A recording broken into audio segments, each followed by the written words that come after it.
हिंदी में यूपीएससी की तैयारी से संबंधित प्रोग्राम्स को देखने के लिए सब्सक्राइब करें स्टडी IQ IAS हिंदी।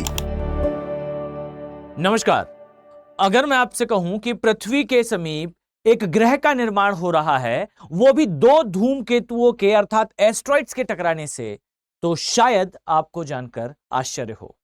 और आश्चर्य आपको तब और भी ज्यादा होगा जब इस ग्रह के निर्माण की जो जानकारी है, उस जानकारी को देने वाले टेलीस्कोप के बारे में आप जानेंगे और समझेंगे इस प्रकार से कि कैसे यह घटना जो है वो हमारे लिए महत्वपूर्ण है।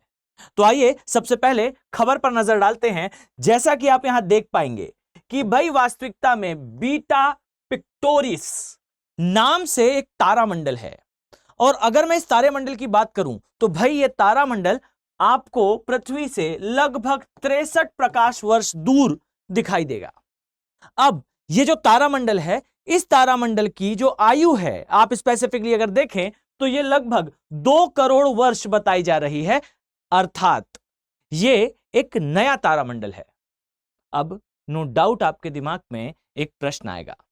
प्रश्न ये कि भाई जब आयु 2 करोड़ वर्ष है तो हम इसे नया क्यों कह रहे हैं? तो जरा गौर से सुनिए। बेसिकली जो पृथ्वी का वायुमंडल है, या पृथ्वी की हम बात करें या पूरे के पूरे सौरमंडल की हम बात करें, तो यह सौरमंडल नवीन माना जाता है और यह एक यंग सौरमंडल माना जाता है। और यंग सौरमंडल की भी आप आयु जरा ध्यान से देखें, 4.5 अरब वर्ष है।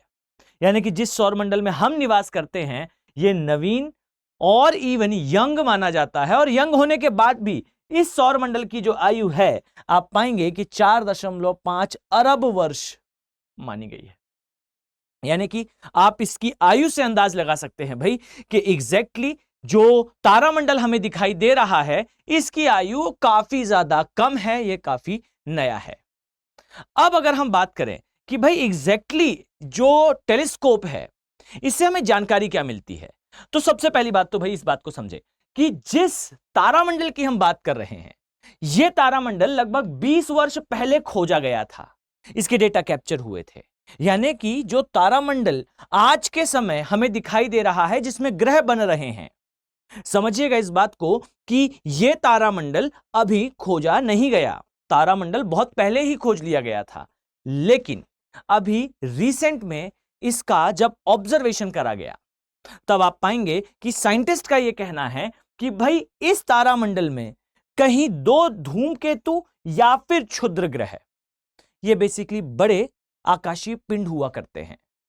ये आकाशीय पिंड आपस में टकराते हैं और इन टकराने की घटना से मैसिव अमाउंट में, एक वृहद मात्रा में मलबे का निर्माण होता है।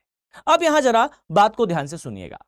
जो तारामंडल की हम बात कर रहे हैं, उस तारामंडल में पहले से धूल के जो है पार्टिकल्स उपस्थित थे।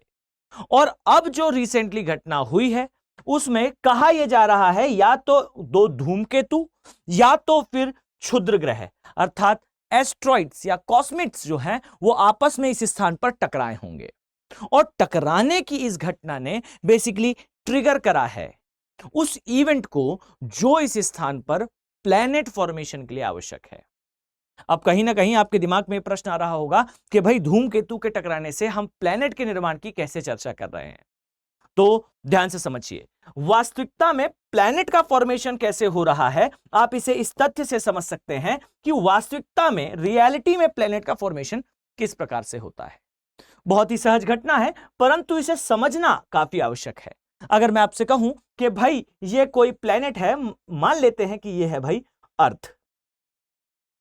अब अगर मैं आपसे कहता हूं कि ये जो अर्थ है, ये जो पृथ्वी है, इसका फॉर्मेशन कैसे हुआ होगा, तो भाई एक सामान्य जो कल्पना कही जाती है, सामान्य जो हाइपोथेसिस इसके लिए दिया जाता है, आप उसमें पाएंगे कि भाई जो पहले आज के समय आपको ग्रह दिख रहा है, वह पहले एक धूल का बादल हुआ करता रहा होगा। या तो यह धूल का बादल था या फिर इसके आसपास धूल का बादल था। और यहां पर आपको जो डस्ट पार्टिकल्स दिखाई देंगे, इनके आपस में टकराने, इनके आपस में कोलिजन से धीरे धीरे करके जब ये टकराने की क्रिया स्टार्ट होती है, तो आप पाएंगे कि जो पिंड है इसका आकार समय के साथ बढ़ता जाता है और जब भी कोई कोलिजन होता है, इस कोलिजन के कारण बेसिकली तापमान में वृद्धि होती है और तापमान की वृद्धि के कारण यह जलता हुआ एक आग का गोला बनता है। और यही वास्तविकता में सिंपलेस्ट मैनर में अगर मैं समझाना चाहूं, वैसे तो यह प्रोसेस काफी जटिल है, काफी कठिन है, कई स्टेप से होकर गुजरती है और अपने आप में ग्रहों के निर्माण के संबंध में आपको बहुत सारे हाइपोथेसिस, बहुत सारे थ्योरीज देखने को मिलेंगी। शायद आपने बिग बैंग थ्योरी का नाम सुना होगा।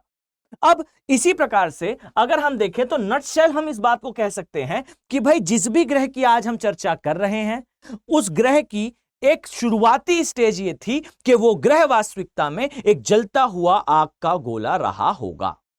और इस आग के गोले का निर्माण वास्तविकता में कैसे हुआ, तो सिंपल मैनर में हम देखें तो भाई जो धूल के बादल होते हैं, उन धूल के बादल में जो कण उपस्थित होते हैं, उनके आपस में टकराने से कहीं ना कहीं ऊष्मा की उत्पत्ति होती है और जो धूल के कण हैं वो आपस में टकराने पर आपस में इनका वेट बढ़ता जाता है और इसके वेट बढ़ने से वास्तविकता में गुरुत्वाकर्षण बल बढ़ता है और यह गुरुत्वाकर्षण बल अन्य जो कण है उसे अपनी तरफ खींचता है। यानी कि किसी एक कण के दूसरे कण से टकराने पर ऊष्मा बनती है और ऊष्मा के बनने पर जो आकार है वो और भी बढ़ जाता है। भाई दो कण आपस में टकराएंगे, कोलिजन होगा, तो कोलिजन होने पर ऊष्मा बनेगी, दोनों कण आपस में जुड़ जाएंगे और इसका द्रव्यमान बढ़ जाएगा। और जब द्रव्यमान बढ़ जाएगा तो इसका मतलब है गुरुत्वाकर्षण बल बढ़ जाएगा और गुरुत्वाकर्षण बल बढ़ जाएगा, इसका मतलब वो अन्य बिंदुओं को अपनी तरफ फिर से खींचना प्रारंभ कर देगा। यानी कि कुल मिला के बात यह है कि भाई हम इस कंक्लूजन को ड्रॉ कर सकते हैं कि किसी भी ग्रह का निर्माण वास्तविकता में, आप ग्रह कहें या तारा कहें, इनका निर्माण वास्तविकता में शुरुआती स्टेज अगर हम देखें तो यह होती धूल के बादल की ही है। अब जरा सोचिए कितना गंभीर और कितना जटिल यह कार्य है कि हमारे ही समीप कुछ प्रकाश वर्ष दूर हमसे एक नए ग्रह का फॉर्मेशन हो रहा है और यह जो फॉर्मेशन है, यह जो निर्माण है, यह वैज्ञानिकों के लिए खासा इंपॉर्टेंट है। अब आपके दिमाग में प्रश्न आएगा कि भाई अगर पृथ्वी से कुछ दूर कोई नया प्लेनेट बन भी रहा है तो इससे हमें क्या फर्क पड़ता है? क्या पृथ्वी पर कोई आपदा आ सकती है या क्या पृथ्वी पर कोई प्रभाव पड़ सकता है? तो यहां ध्यान से समझिए, याद रखिए कि पृथ्वी पर नो डाउट कोई प्रभाव शायद ना पड़े, लेकिन एक सबसे बड़ा, सबसे इंपॉर्टेंट डायमेंशन यह है कि भाई हमारे लिए यह घटना इतनी जरूरी है कि हम इससे पृथ्वी का भविष्य समझ सकते हैं। ज्योग्राफी में एक लाइन कही जाती है, प्रेजेंट इज की टू द पास्ट। वर्तमान ही भूतकाल की कुंजी है और वर्तमान ही भविष्य को समझने का साधन है। अगर हम ये जानना चाहते हैं कि पृथ्वी का आगे भविष्य कैसा होगा तो हमें यह समझना होगा कि पृथ्वी का निर्माण कैसे हुआ। और डियर, ये एक बिग इवेंट है। पृथ्वी के निर्माण को हम शायद अपनी आंख से ना देख पाए, लेकिन हम हमारे सामने एक ग्रह के निर्माण को देख सकते हैं और समझ सकते हैं कि किस प्रकार से यह ग्रह जो है वो आगे निर्मित हो रहा है और हम समझ पाएंगे कि पृथ्वी कैसे निर्मित होगी। अब जरा ध्यान से समझिए, अगर हमने इस बात को भी समझ लिया कि चलिए किस प्रकार से जो है वो ग्रह बना, तो फिर धूमकेतु के टकराने से इसका क्या संबंध है? तो सिंपल वर्ड्स में अगर मैं कहूं तो जिस धूल के बादल की हम बात कर रहे हैं डियर, उस धूल के बादल का घनत्व बेसिकली अधिक होना आवश्यक है। अगर वो बादल काफी ज्यादा विरले होगा, काफी ज्यादा उसमें कणों के बीच में दूरी होगी, तब के केस में वो बादल एक पिंड में नहीं बदलेगा, एक ग्रह में नहीं बदलेगा, या फिर उसमें समय बहुत लगेगा। अब वैज्ञानिकों का यह कहना है भाई कि आज से 20 वर्ष पहले जो हमने डेटा कैप्चर करा था, उस डेटा के अनुसार कण काफी दूर दूर स्थित थे, परंतु अभी इन कणों के मध्य दूरी काफी कम है, यानी कि उस बादल की सघनता बेसिकली बढ़ चुकी है। और इस सघनता का बढ़ना हमारे लिए एक गुड साइन है। हमारे सामने इस बादल के सघन होने से ग्रह के निर्माण की प्रक्रिया और भी तेज होने वाली है। यानी कि कुछ ही समय में हमें कहीं ना कहीं वो सारी इंफॉर्मेशंस मिलेंगी जो शायद हम अपने एक्सपेरिमेंट से बहुत जल्दी उन कंक्लूजन तक ना पहुंच पाते। चलिए, यह बात तो हुई भाई उस ग्रह की जिसका निर्माण हो रहा है। अब जरा बात करते हैं उस टेलीस्कोप की, जिस टेलीस्कोप ने बेसिकली इस घटना को कैप्चर करा। अब सोचकर देखिए, लगभग 63 प्रकाश वर्ष दूर स्थित किसी घटना को कैप्चर करना कितना कठिन होगा। और इस घटना को कैप्चर कर रहा जो टेलीस्कोप है उसका नाम है भाई जेम्स वेब टेलीस्कोप। और यह टेलीस्कोप अंतरिक्ष में है भाई। और मैं आपको इसका एक गुणधर्म बताऊं तो शायद आपको जानकर काफी आश्चर्य हो।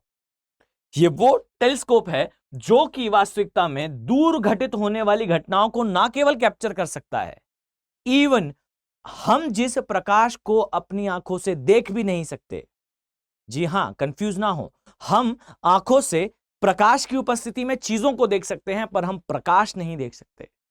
डियर, ये इतना शक्तिशाली है कि यह टेलीस्कोप बेसिकली प्रकाश को तक देख सकता है। मतलब इस टेलीस्कोप के माध्यम से आप प्रकाश को एक्चुअल में देख पाएंगे। मानव द्वारा बनाए गए कुछ सबसे बेहतर आविष्कारों में से एक है, अगर हम स्पष्ट तौर पर देखें तो। अब यहां ध्यान से सुनिए, यह जो घटना है यह आने वाले समय में ग्रह के निर्माण से संबंधित जानकारियों को करंट में लाने वाली है, इसलिए आपके एग्जाम पॉइंट ऑफ व्यू से खासा जरूरी है। अब वो सभी सीरियस आईएएस एस्पिरेंट्स जो एग्जाम को क्वालिफाई करना चाहते हैं भाई अपने फर्स्ट अटेम्प्ट में, आप सभी जरा फोकस करें। याद रखिए, स्टडी आईक्यू के जो P2I बैचेस हैं, अर्थात प्रीलिम्स से लेकर इंटरव्यू तक की तैयारी कराने वाले हमारे जो बैचेस हैं, ये बैचेस स्टार्ट होने वाले हैं। और स्पष्ट तौर पर ध्यान दें कि 26 जून से इसमें जो है वो क्लासेस स्टार्ट हो जाएंगी। और ये बैचेस एक्सक्लूसिवली उन स्टूडेंट्स के लिए हैं जो सीरियसली आईएएस एग्जाम की तैयारी करते हुए अपने फर्स्ट अटेम्प्ट को अपना फाइनल अटेम्प्ट बनाना चाहते हैं।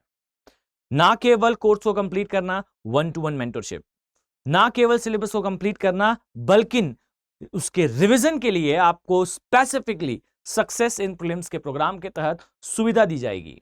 यानी कि पूरा प्रीलिम्स का सिलेबस दोबारा कवर कराया जाएगा। प्री क्वालिफाई करने की गारंटी होता है सक्सेस इन प्रीलिम्स प्रोग्राम।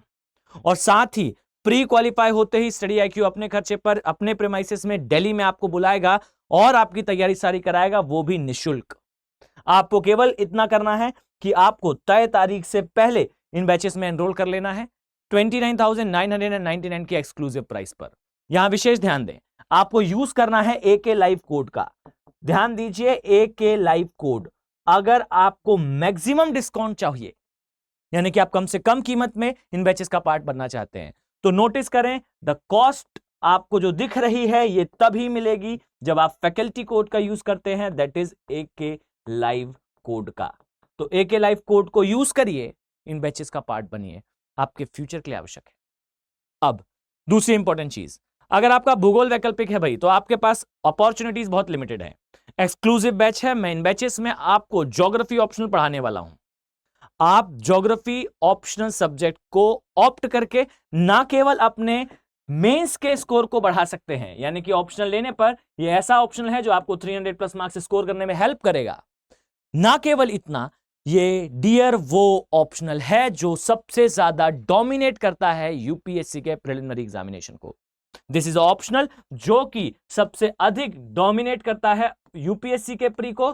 क्यों? क्योंकि सीधा सीधा यूपीएससी, अगर मैं आपसे कहूं तो ज्योग्राफी और एनवायरनमेंट के कलेक्टिवली स्पष्ट तौर पर कहें तो भाई ये प्रश्न पूछा करती है 30 से अधिक। यानी कि वो सब्जेक्ट जो आपको तैयार करने पर प्री क्वालिफाई करने की गारंटी देता है, वो आपका वेट कर रहा है। आप सोचकर देखिए, जो प्रश्न सभी विद्यार्थियों के लिए खासा टफ होंगे वो आपके लिए बहुत आसान होने वाले हैं, क्योंकि आपका ऑप्शनल सब्जेक्ट ज्योग्राफी होने वाला है।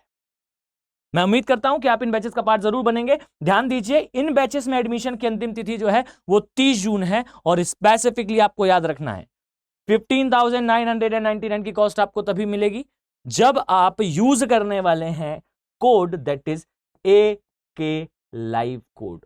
आपको AK लाइव कोड का यूज करना है और इस कोड के माध्यम से हमारे बैच को ज्वाइन करना है।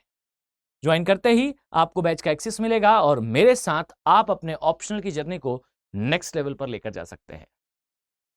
उम्मीद करता हूं कि वो सभी सीरियस एस्पिरेंट्स जो अपने एग्जाम को सीरियसली प्ले करना चाहते हैं, समझ के आधार पर क्लियर करना चाहते हैं, वो सभी इन बैचेस का पार्ट होंगे। मिलते हैं नेक्स्ट वीडियो में। Have a very nice day. Thank you. Hindi में यूपीएससी की तैयारी से संबंधित प्रोग्राम्स को देखने के लिए सब्सक्राइब करें स्टडी IQ IAS हिंदी।